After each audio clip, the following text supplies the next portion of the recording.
Good morning, good morning, good morning, my people. We back at it again. As you can see, we did some sheet rocking yesterday. This right here was just a high spot, so I put some hot mud on it. But first and foremost, I want to say thank you so much for tuning in. Thank you so much for supporting me. Like I said, your silent applause and your out loud applause. I pray that everyone out there is doing well. I pray that God is blessing everybody, and I pray that your part of your journey is going just as it's supposed to be going, rather than how you think it should be going. So I'm praying that God is moving, strongly and fiercely in your life, ordering your steps.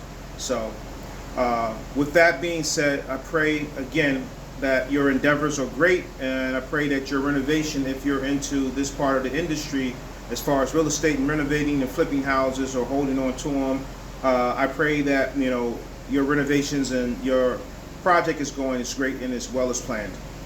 So today we're going to be trying to finish up some sheetrock in the other room. I can only do the ceilings because the HVAC guys don't want me to touch the walls. Electrical is pretty much ran upstairs. I got to do some up in the attic. I haven't attached anything to the electrical box yet, so any breakers anyway. So all of the wires all ran down. You saw some pictures on that as well. So what we're going to do now is we're going to try to finish up this other room with sheetrock, and I'm going to go around and start putting it in the sockets and the outlets, just prepping myself, trying to get ahead of the game. And then I'm going to go downstairs, like I said yesterday's video, trying to stay as organized as possible. You definitely want to do that. You do not want your work site to become unorganized, because it's going to seem like everything is just scattered all over the place, and you're not going to be able to find stuff, and it's going to eat up a lot of your time trying to get things together in perspective for the contractors you might be having coming through, or even yourself if you're doing work. You may need to get to this tool and it's all buried behind this stuff, so try to stay as organized as possible. Let's see, what's next? See, electrical panels. Like I said, we're going to take a little bit organized today. I did get a labeler, so I'm going to be labeling my panel box. And unfortunately, I didn't get any batteries for it, so I just left it at my residence. So I'm going to work with that a little bit later on this evening to see how it works, so I can make sure everything is going well. You want to make sure that your panel box is labeled nice and neat, and so that whoever comes behind you will know exactly what it is that you did and what wire goes where. And again, I'm not an electrician. I took it upon myself. I feel confident enough. I do get a little bit scared with electrical work, saying, especially with a panel box, outlets and, switches and stuff like that. I'm kind of cool with it. I don't get upset, or I don't get nervous. But I'm doing a whole panel box by myself, from my experience from being next to electricians that have done previous work for me before. I've had to call on a couple of people to make sure that I was doing certain things right. But again, I'm doing it myself. I feel confident enough to get it done myself.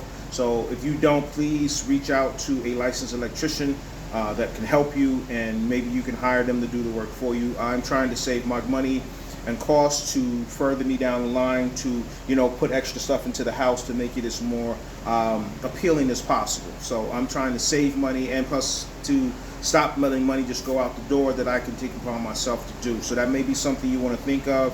Again, I'm not an electrician. Do not take any of my wording as law. I'm just going by what I was taught, what I saw, and what I taught myself. So that's the next aspect on that. Let's see, I can't think of anything else at the present time, but I will keep you in tune. I will keep the pictures coming. If you want, you can go to my website, www.rylesfamilyllc.com. You can look at some of my work there as well. And again, please hit the like and subscribe button on this YouTube channel. Trying to get as many people as possible to get my endorsements going. So outside of that, again, I'll be showing you the new tools. Milwaukee is going to be the way we're going to be going. So I think I spoke on that yesterday or the day before yesterday. Can't really think of anything else. But again, thankfully, I'm moving the way I'm supposed to be moving, and I feel confident. I feel cool, and I'm grateful to you guys for tuning in with me. I know I need to do better videos. I need to be showing you guys how I'm doing stuff. I just got the tripod thing set up, so bear with me. I'm going to try to work that in. I got to keep it in my mental note to do that, so you guys can see exactly what it is that I'm doing and how I'm doing it. Again, this is 4, 5, 6. This is my 7th flip. So I'm just going along the flow. I'm learning as I'm going. I'm being appreciative, and I'm thanking God as I go along. And again, whenever you get to your job site, please make sure you do pray, pray, pray immediately. Pray that God gives you safety. Pray that God gives you wisdom, insight, foresight, and directs you on how to do things. Don't want to take it upon yourself to just think that you're so confident and so cocky that you leave God out of this process, because to him that gave you the opportunity. So make sure that you pray and you thank God, and that you just continue to ask him to just lead you and give you forward inclinations of what it is that he wants you to do, and then he'll direct you. He'll let you know whether you're correct or not, and what it is that you want to do, and if it lines up with what he wants you to do. So all right, I'm out of here. Got some stuff to do. Gonna be doing some drywall in this other room. It's just about complete. I think I got about maybe about two more sheets to do. Then that ceiling should be done in there. Then I'll take some videos of it. So again, this right here was a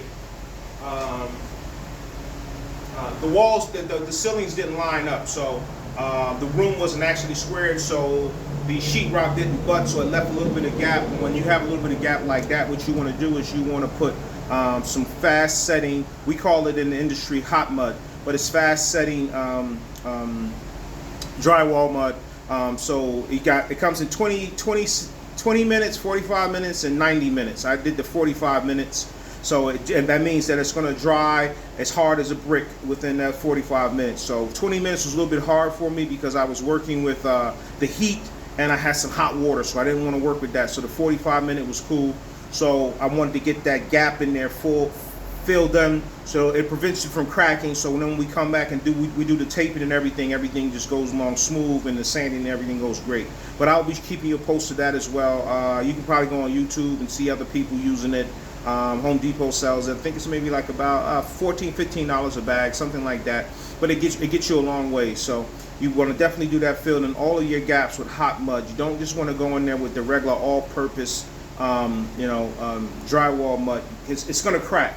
It doesn't get as hard as this right here gets. So you want to make sure you do it right, and you want to make sure that whatever house you're leaving behind, or if you're keeping it yourself, you don't have to come back and do the work over again, or send somebody to do it over again, or you don't want the new homeowners to see cracks in your wall after they've had the house for like a year or two. You want people to feel happy, and you want them to feel very complete in the work that you've done, and that you've given them a house that they can really enjoy. So it's just my whole experience, that I want to give people something that I would like to have and would not want to run into. So we also have the basement guy coming today. Unfortunately, like most people on YouTube, they don't tell you all of the bad things. So I believe I spoke about this, but we found the leak in the basement. So when he came out, we did that, and we set that up for them to come out. They're supposed to be coming out next week to, they're going to run the trenches, and they're going to put the membrane around the wall. They're going to put the sump pump in. But unfortunately, when he left, 2 days later, I found another leak. So now I had to pay more money, because he has to go back on the other side of the wall and take care of that leak as well. So with that being said, that was another big boo-boo. So this is where that extra money coming in from electrical goes towards something else. So instead of spending your money on a contractor to run all the wires and put the panel box and run electricity to the house, I took it upon myself to do that, to save that anywhere from $4 to $7 grand, and now I can use that towards the basement. So that's where I'm using that now, towards the basement. They're going to waterproof the basement again, which is another selling commodity for you, that you waterproof the basement for these people or whatever potential buyer. Or if you're going to keep it yourself, you don't have to worry about the basement leaking like that. I'm bringing everything upstairs.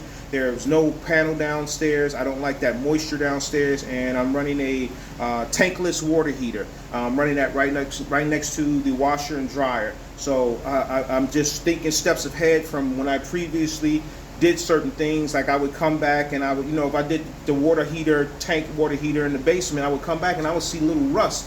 And now I understand what that is, because it was brand new. It's from that moisture, and that moisture just starts destroying stuff. So I didn't want anything in the basement, nothing in the basement. That is going to be for the new buyers to do whatever they want to do with it. I'm going to make it look as best possible, and give them a more space. Maybe they'll use it for storage. I don't know. But that's what I'm going to do. Got to put a dehumidifier down there. So I just want to make it as best a selling point as possible. You want to keep that in mind. Try to give people something that you would want. You don't have to go high end with stuff, you know what I'm saying? But at the same point, you want to wow people. I hear people say, oh, why did you put that in there? Why did you do that in there? My thing is, I want the house to sell as fast as possible. If it's going to cost me an extra $200 or $300 to get that to get done, then I'm paying that, because I want this house off of my hands and I want to move on to the next project or next projects. So keep that in mind as well. So with that being said, as you can see back there, the plumber, we ran some of the plumbing, we vented out. We got some of the tub, we got both of the tubs in. So things are going well as planned. Plumber will be back next week. We're going to be, he's going to wrap up the plumbing with that. We got the HVAC guys coming the second week of July. After the July 4th weekend, the following weekend, they're coming up. They're running all the HVAC. Should take them about 2 to 3 days, they said, or they're going to do 2 days, leave and come back on the third trip and then take care of everything. But as long as they can get down from, they're going to run the heating unit from upstairs in the attic and run it all down. They're going to push all air down so it doesn't have to fight its way to get back up. So that's another good thing. Keep that in mind. If you have the attic space, get that unit up in the attic. This way it'll keep the house more efficient, and it'll give that air a chance to just go down and just fluctuate its way throughout the house. So they're going to run that up. They told me do not touch the walls. That's why I haven't touched any of your walls yet, because they want to run the duct system. I'm getting all new duct system and everything. All selling points. These houses around here, they're dealing with a lot of propane, a lot of gas. I'm giving it all electrical. I'm taking this to the next level because I want this house to be sold and I want to get the most gain on it as possible. So also please keep that in mind when you're doing your flips or you're doing your houses as well. So got plumbing, sheetrocking, electrical. So pretty much that's it for right now. But I'm gonna, now that I have the tripod, I'm gonna try to keep the tripod going so that you guys can see everything that I'm doing. All right. With that, I love you guys. I appreciate you guys for tuning in. Again, you can reach out to me. You can hit my website, www.rylesfamilyllc.com, or you can leave me a comment on my YouTube page. Please hit that like and subscribe button so that I can build up my channel and I can help people. And if I can answer any questions from my experience, I'll be glad to do that. I try to answer any and all comments that come through or any emails. And possibly in the future coming, you know what I'm saying, I might be able to do a project with you. I don't know. I'm kind of fluctuating with going wherever it takes me, you know, and that is more profitable. So I'll speak on that as well in another video coming forth about, you know, don't just get into a project just to be getting into it, and you don't see the profit, because it's just going to go right back out the window. And I'll explain to you what I mean about that as well. So with that, I love you guys. I will catch up with you later on. Please keep God first. Keep him in everything that's involved with you and your projects and your endeavors to come. And trust me, it'll go a long ways. It'll make you feel more peace, and it'll make you feel happier. And remember, when you fail, it's not failing. You're just moving forward. You're learning. You have to learn from what it is that you don't know what to do. When you try to do it and it doesn't come out the way that you want it to come out, that's just a learning process. He has to teach you this, because there are going to be times that those contractors are not going to be around and you're going to have to figure this out. That's called failing forward. I'm sure you guys have heard that saying before. That's what failing forward is. Attempting to do things, getting it wrong, and learning from it and moving on. That's failing forward, rather than becoming stagnated and say, oh, I'm scared to do that. Oh, I don't want to do that. The same thing with the electrical. I was horrified. I was scared to do it. But I was like, you know what? What's the worst can happen? Yeah, all right, but I'm not doing anything. There's no electrical in the house, so I'm not scared of the electrical. I've seen how the wires are ran. I know how to just connect wires, and I know how to jump from outlet to outlet. So all I got to do is keep everything basic and simple. I'm not putting any high-end efficiency Tesla plugins or anything like that for cars, nothing like that. So I'm keeping everything basic and simple, and just keeping it all on the Richter scales of what I know and what I've seen done, and just keeping everything where I can stay focused and stay more confident. So keep that in mind. All right, I love you guys. I got to get out of here. It's getting late in the day. Remember to attack that day. Don't let the day attack you. All right, peace. I'm out.